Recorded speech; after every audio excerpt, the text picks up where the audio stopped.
Yes. Mr. Jobs, you're a bright and influential man. Here it comes. It's sad and clear that on several counts you've discussed, you don't know what you're talking about.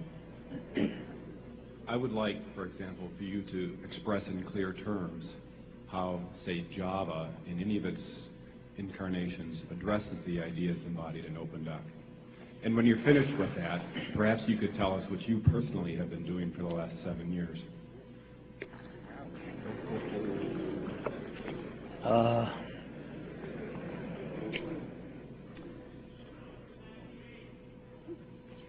You know, you can please some of the people some of the time, but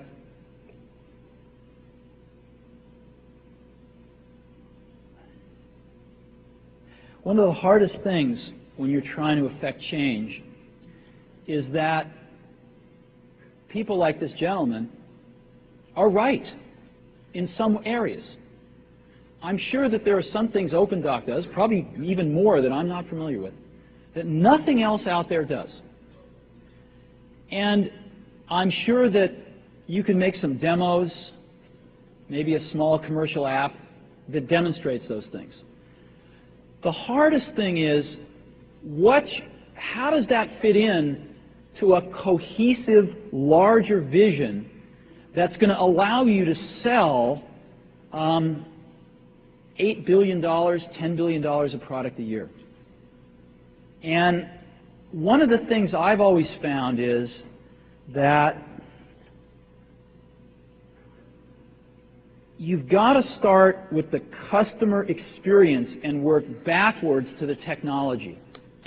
You can't start with the technology and try to figure out where you're going to try to sell it. And I've made this mistake probably more than anybody else in this room. And I've got the scar tissue to prove it. And I know that it's the case. And as we have tried to come up with a strategy and a vision for Apple, it started with what incredible benefits can we give to the customer? Where can we take the customer? Not starting with, let's sit down with the engineers and figure out what awesome technology we have, and then how are we going to market that. And I think that's the right path to take. I remember with the laser writer,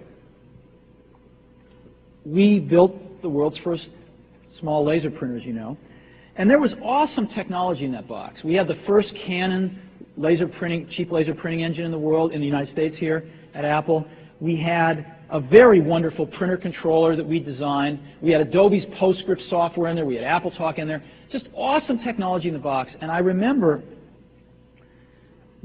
seeing the first printout come out of it and just picking it up and looking at it and thinking, you know, we can sell this. Because you don't have to know anything about what's in that box. All we have to do is hold this up and go, do you want this? And if you can remember back to 1984, before laser printers, it was pretty startling to see that. People went, whoa, yes. And that's where Apple's got to get back to.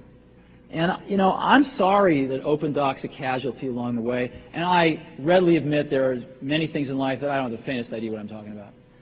So I apologize for that too. But there's a whole lot of people working super, super hard right now at Apple. You know, Avi, John, Garino, Fred, I mean, the whole team is working, burning the midnight oil, trying to, and people, you know, hundreds of people below them, to execute on some of these things, and they're doing their best. And I think that what we need to do, and some mistakes will be made, by the way. Some mistakes will be made along the way. That's good, because at least some decisions are being made along the way. And we'll find the mistakes, we'll fix them. And I think what we need to do is support that team going through this very important stage as they work their butts off. They're all getting calls, being offered 3 times as much money to go do this, do that, the valley's hot, and none of them are leaving. And I think we need to support them and see them through this and write some damn good applications to support Apple out in the market. That's my own point of view. Mistakes we made. Some people will be pissed off. Some people will not know what they're talking about. But I think it is so much better than where things were not very long ago. And I think we're going to get there. So I think we've got time for just